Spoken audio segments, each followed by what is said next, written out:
Undemocratic practice ആണ്. അതുമാത്രമല്ല unconstitutional ആണെന്ന് വരെ പറയേണ്ടി വരും. കാരണം രണ്ട് കാരണങ്ങളാണ് അൺകോൺസ്റ്റിറ്റ്യൂഷണൽ ആണെന്ന് പറയാനുള്ളത്. ഭരണഘടനാപരമായി ഒരു സംസ്ഥാനത്തെ ഭരണഘടനാ സ്ഥാപനങ്ങളിൽ ഏറ്റവും ഉയർന്നു നിൽക്കുന്ന അല്ലെങ്കിൽ നമ്പർ 1 എന്നൊക്കെ പറയാൻ പറ്റുന്നത് ഗവർണറുടെ ഓഫീസാണ്. അതായത് കേരളത്തിൽ നോക്കിയാൽ അത് രാജ്ഭവനാണ്. ലോക് ഭവൻ. പേര് മാറ്റിയിട്ടുണ്ടായിരുന്നല്ലോ. ഈ പേര് മാറ്റിയത് കൊണ്ടാണോ എന്നറിയില്ല, ചില മാറ്റങ്ങൾ വേണമെന്ന് ആ ഓഫീസ് തീരുമാനിച്ചിട്ടുണ്ട്. നമുക്കറിയാം ഡിസംബർ 25 ക്രിസ്മസ് ഹോളിഡേ ആണ്.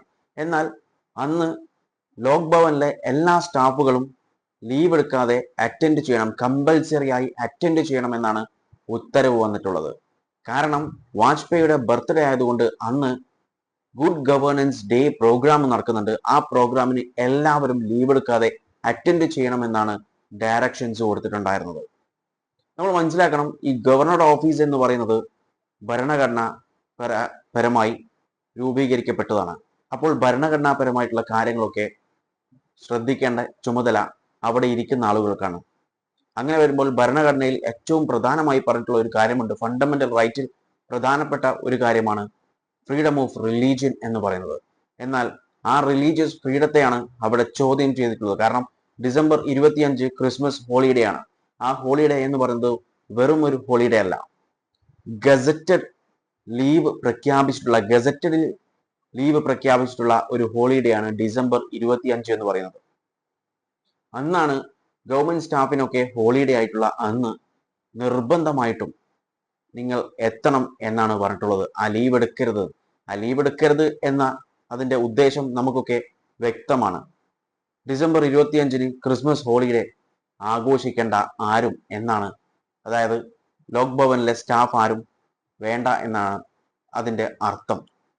എന്നാൽ ഇത് UP ഒന്നുമല്ല പറഞ്ഞത് കേട്ട് അനങ്ങാതെ മിണ്ടാതെ ഇരിക്കാൻ വേണ്ടി.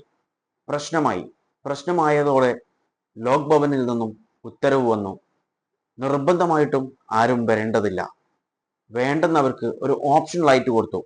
താല്പര്യമുള്ളവർക്ക് വന്നിട്ട് അറ്റൻഡ് ചെയ്യാം, അല്ലാത്ത ആളുകൾക്ക് ലീവ് എടുക്കാം എന്നൊരു കാര്യത്തിലേക്ക് ഡയറക്ഷൻ മാറ്റി.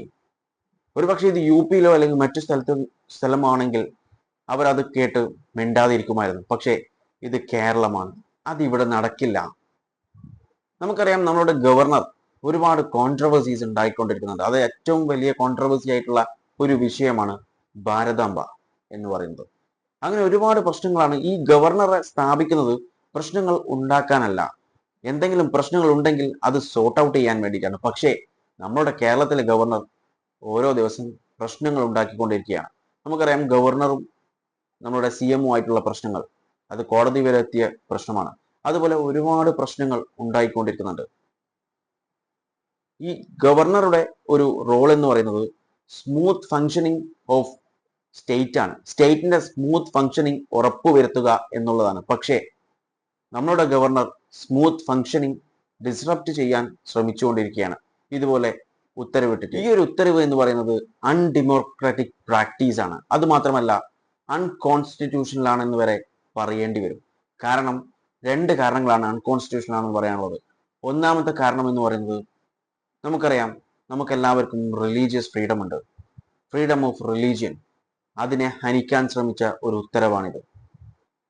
രണ്ടാമത്തേത്, ഭരണഘടനയിൽ പറഞ്ഞിട്ടുണ്ട് സർക്കാർ ഉണ്ടാക്കുന്ന, അത് കേന്ദ്ര സർക്കാർ ആവട്ടെ സ്റ്റേറ്റ് ആവട്ടെ, ഉണ്ടാക്കുന്ന ലോ, ബൈ ലോ, ഗസറ്റ്, അങ്ങനെയുള്ള എല്ലാ കാര്യങ്ങളും പിൻപറ്റി മുന്നോട്ട് പോകണമെന്ന്. അതാണ് ഇവിടെ ഈ ഗവർണർ ഓഫീസ് നിഷേധിച്ചിട്ടുള്ളത്. ഗസറ്റിൽ പബ്ലിഷ് ചെയ്തിട്ടുള്ള ഹോളിഡേ നിഷേധിക്കാൻ ശ്രമിക്കുകയാണ് ഇവിടെ ചെയ്തിട്ടുള്ളത്.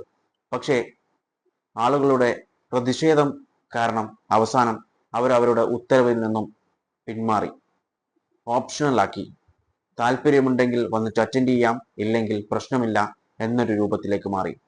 ഈ വിഷയത്തെക്കുറിച്ച് നിങ്ങളുടെ അഭിപ്രായങ്ങൾ കോമന്റ് ബോക്സിൽ രേഖപ്പെടുത്തുക. വീഡിയോ ഇഷ്ടപ്പെട്ടിട്ടുണ്ടെങ്കിൽ ലൈക്ക് ചെയ്യാനും മറ്റുള്ളവരിലേക്ക് ഷെയർ ചെയ്യാനും മറക്കല്ലേ. And thanks for watching me and stay tuned for another video. Okay, thank you.